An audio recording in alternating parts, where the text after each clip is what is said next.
Hello guys, Skylark here, and today I've come prepared with a script to keep my own thoughts organized, and so I can keep the video coherent for you viewers. I know I tend to go off topic and get distracted with the game or make fun of me, because like the animatronics, I have the attention span of a goldfish. This script took a while. We'll also check on Reddit kept me distracted from writing here. People ask why I don't see myself as dependable. Oh look, a penny! Also, I would like to thank English Kendra for helping me with writing the script. Okay. So, today's topic of discussion is Security Breach DLC Ruins. We dove back into the dark underbelly of a corporate building. For some unknown reason, it's as if a certain high-pitched voice is asking for help over some sort of radio.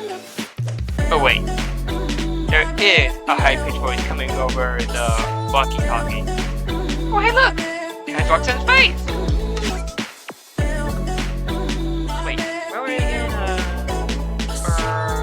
Yeah, a high-pitched voice. This high-pitched voice belongs to none other than the main game protagonist, Gregory. But wait, hold your horses. Doesn't something seem off about Gregory? Something that we never seen in the game. From everyone's favorite gremlin. A kid who didn't just destroy possibly he didn't stop at 2, but all 3 animatronics that had chased him throughout the entire Pizzaplex, throughout the entire night, from midnight to sunrise. Gregory had made Monty Gator shoes, guarded boxes and wolf from vision, grounded wax and wolf from vision, and finally made Chica to KFC. This kid commits several crimes in one singular night that I had to look up the numbers I wrote in Discord. Somewhere here. Here we are. It's between 25 and 30. Wasn't counting the heads of any alien staff was out of shoot.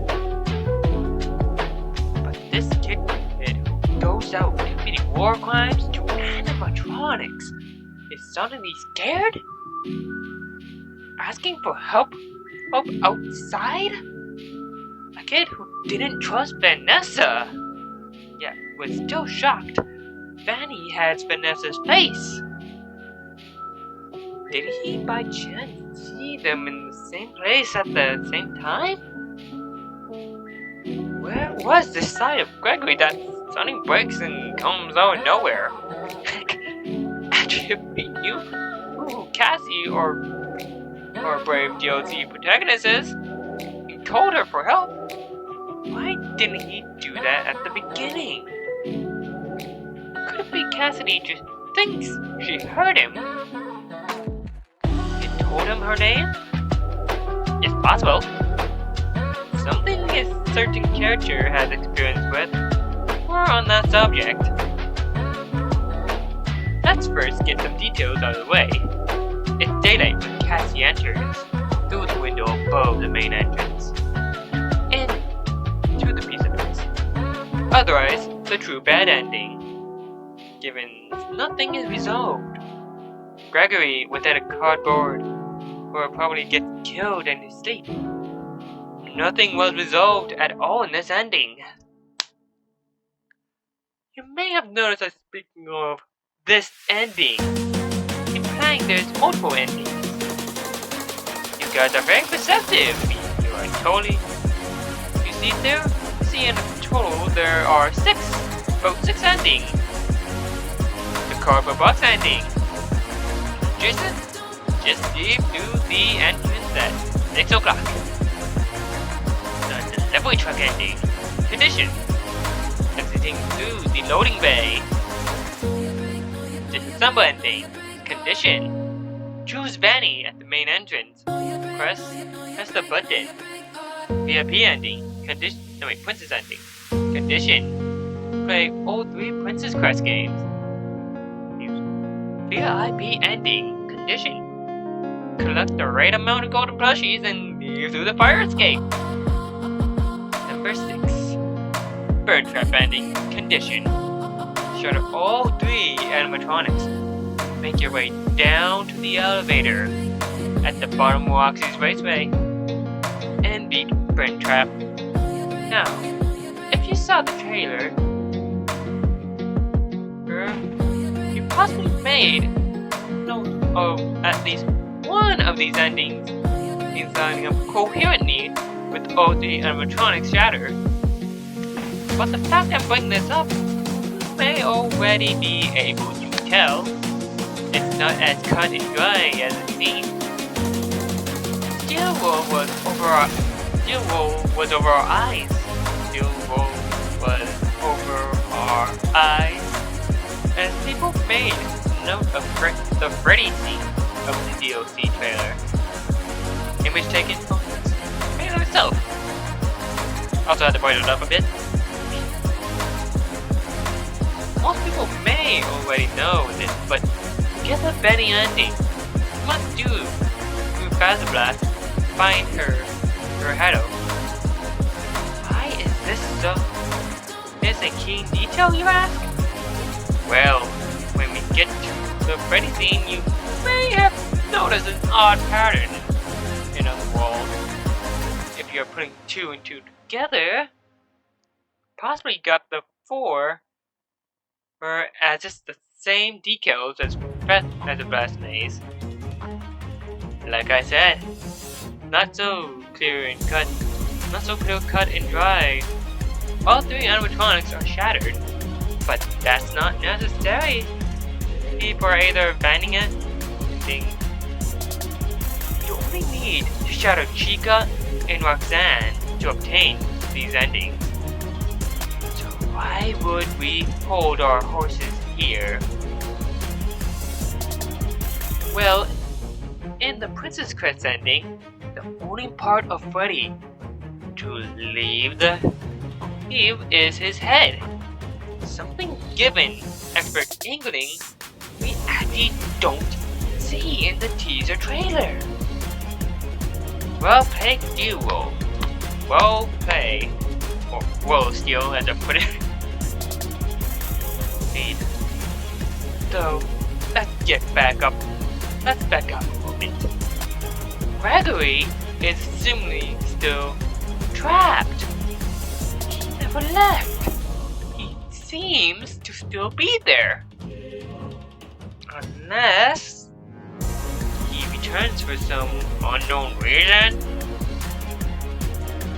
Here we are crossing a bridge of hearsay, or things I commonly hear about a subject.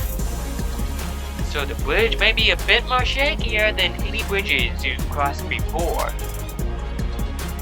You have been warned, dear viewers. To solve the lore, we need to be able to argue for both sides. Now, something we don't get much proof of in the game, let alone it being completely different from who we think they are. Someone whose name only appears in Hub Wanted and in Tales from the Peaceplex. Peaceplex books, which the Reddit community can't decide is game continuity. Yes, separate continuity is important, and this was intentionally done by Scott when he released the Silver Eyes. Saying that Silver Eyes trilogy books are canon to the game, but are not the same continuity. Wait, now if we figure that out, figure out where in the Nolans we are, or in the Fnaf. Wait, no, we gotta figure out where in the Nolans we are in the Fnafverse. As if it wasn't confusing enough. Wait. Am I goldfishing again? Any more time than this?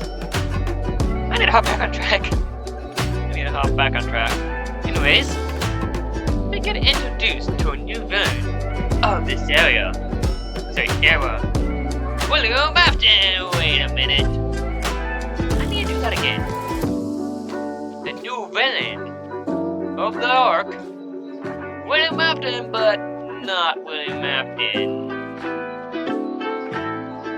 The new big bad. The copycat killer people have been very wanting. Well, if I did the script, I ain't wrong. People had expressed they wanted a copycat killer to continue Willie's work. So, partial port? Question mark? Okay, let's try. The new big bad of this new step in Fazbear history. The Mimic Program! Yes! I got it! That's right! Apparently, the new big bad is the sentient AI, lucky to become the new William Afton. Though I'm still convinced of the Mimic's actual involvement as the big bad, due to lack of in-game evidence.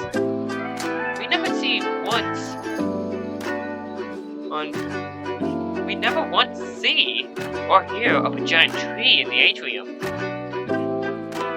There's no notes in game covering it, or other locations that appears in Tales from the Piece of Pets. There's nothing in Security Breach that directly implies the Mimic's existence. Those that are connected to the Mimic, you do need the books for.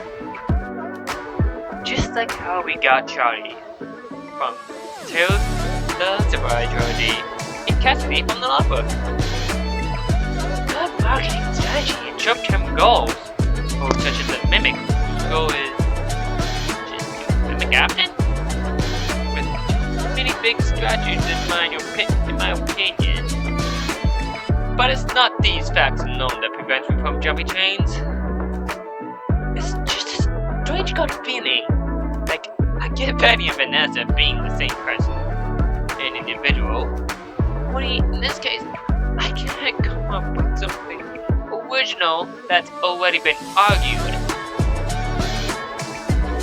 That hasn't already been argued. Just me being stubborn at this point. It's counterproductive if I don't try. Remember when I said this squid was gonna be shaky? Yeah, I haven't read Tales from the Piece of Pets. It's a key book series I need to read to even know who the Mimic existed within the Security Breach. Now, we all know that what the Mimic means, right? You may take someone for their actions or words, especially in order to entertain images, especially for a business. Distant Sub Island. Somewhere along the line, William Afton in the pursuit. But we aren't done yet. And repeat. Remember Tape Girl? From the same game as Clipchamp? Trap? Think.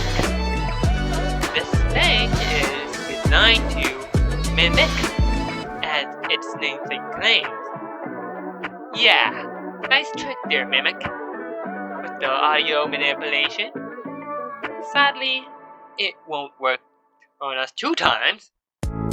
Wait, new character Cassidy.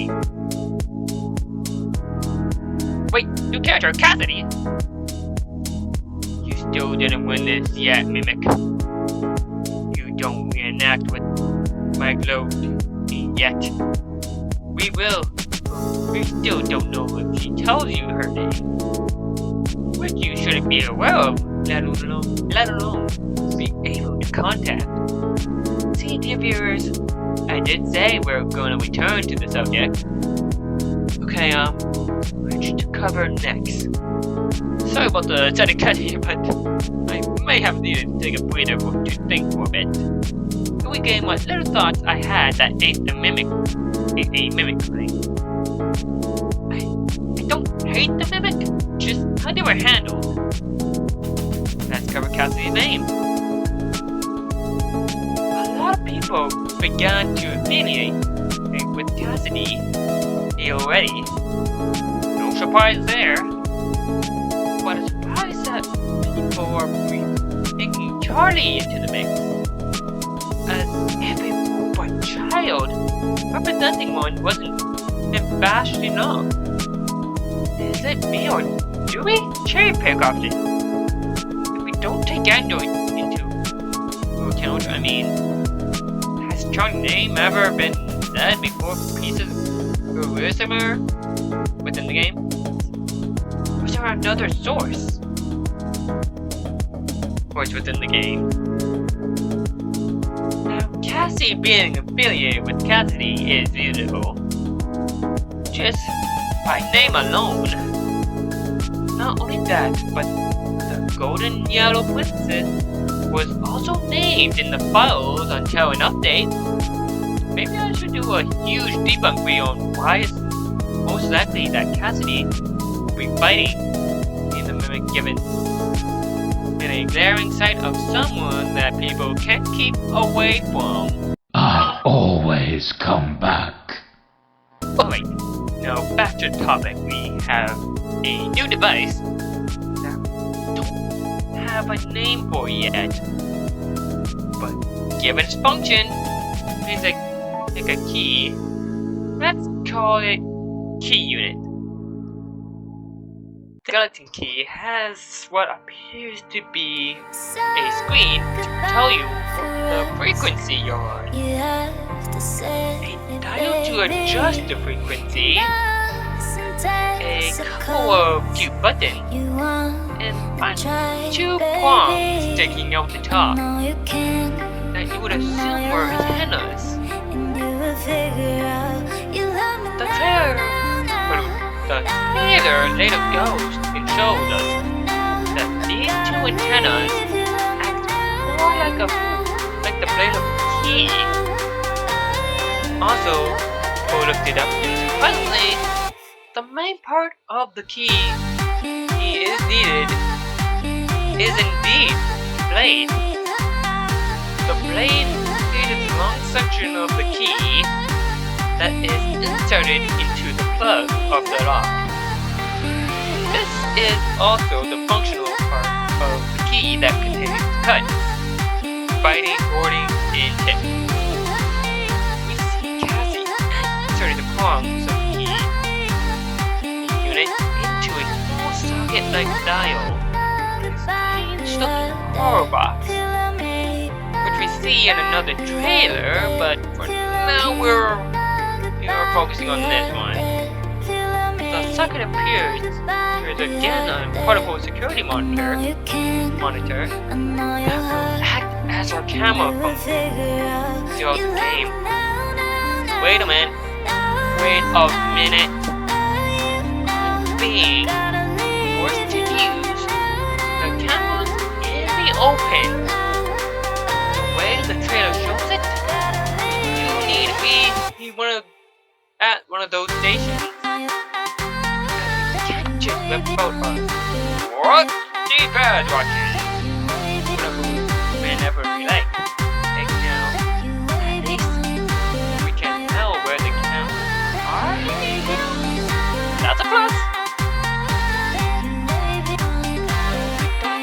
See how switching between cameras would be any easier on a controller. That's something I accept. It can never be earned out. And thus, a console exclusive layer, of infuriating I will be dealing with when hiding from giant murderous animatronics. Out for my backside.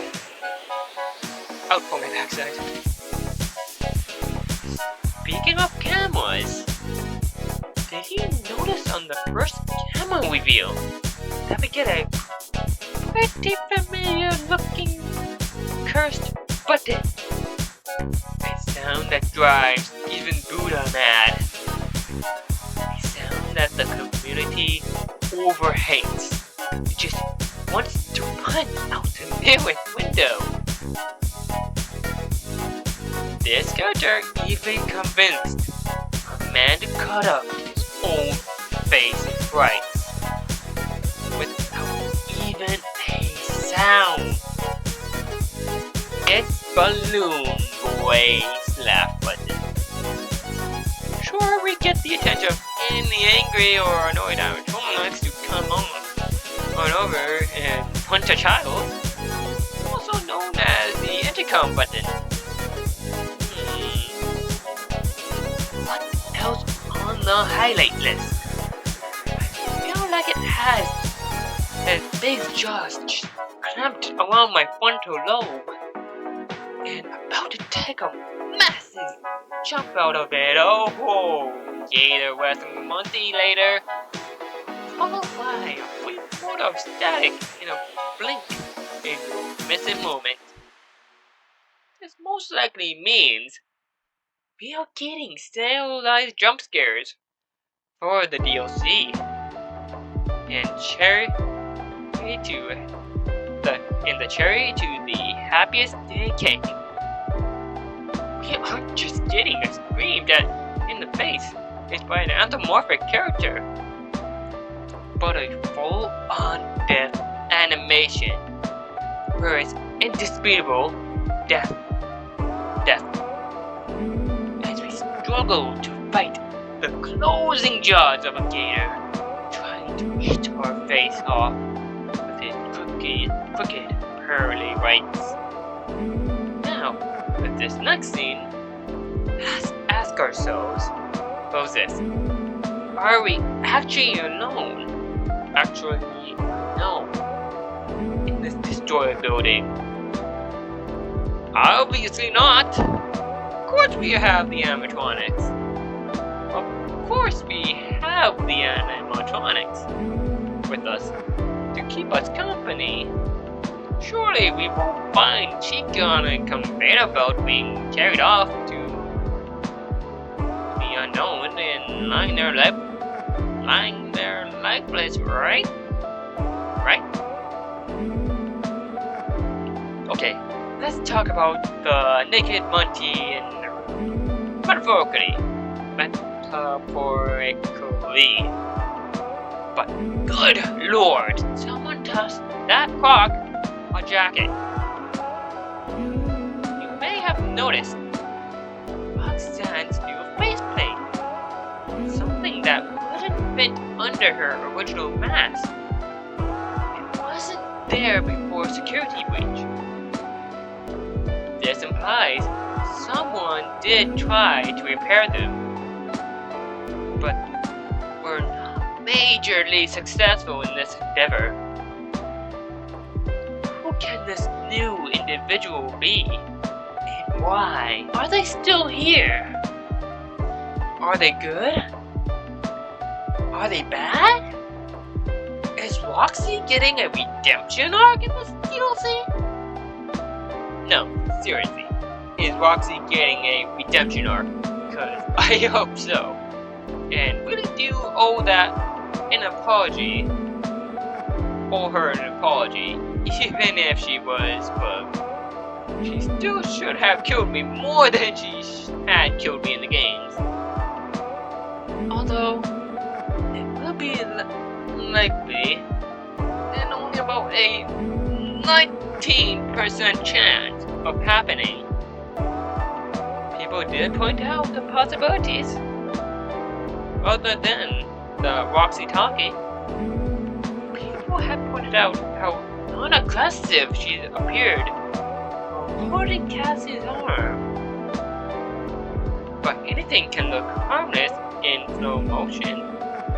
Though I didn't notice the arm grab my first thought of the scene. My first thought of the scene was Roxanne holding an attack. Thought process led to more questions.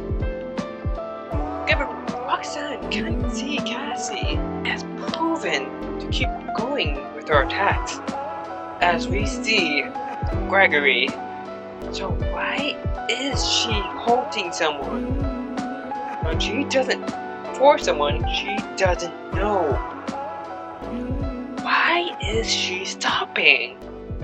And then I see people point out Roxanne is holding Cassie's arm. It wasn't a lunging attack as I first thought it was, but Roxanne catching Cassie.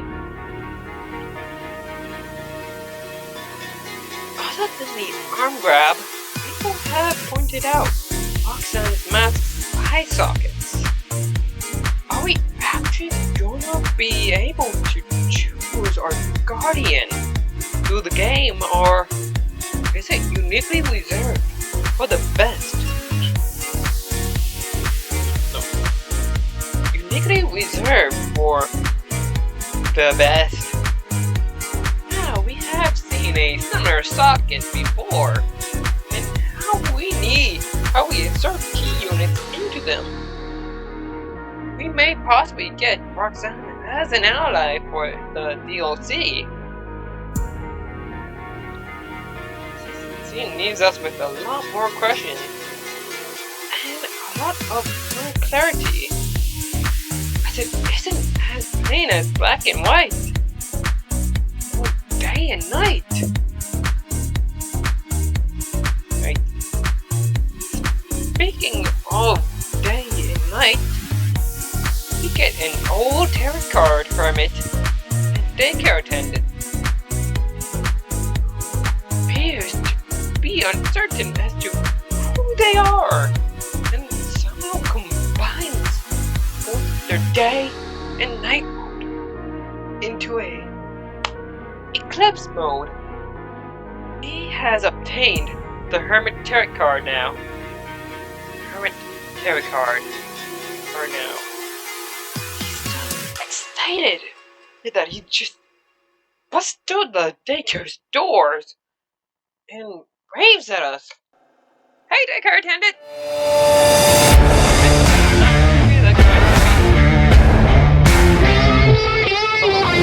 Great to meet ya! What went to gone. I'm gonna fucking jail.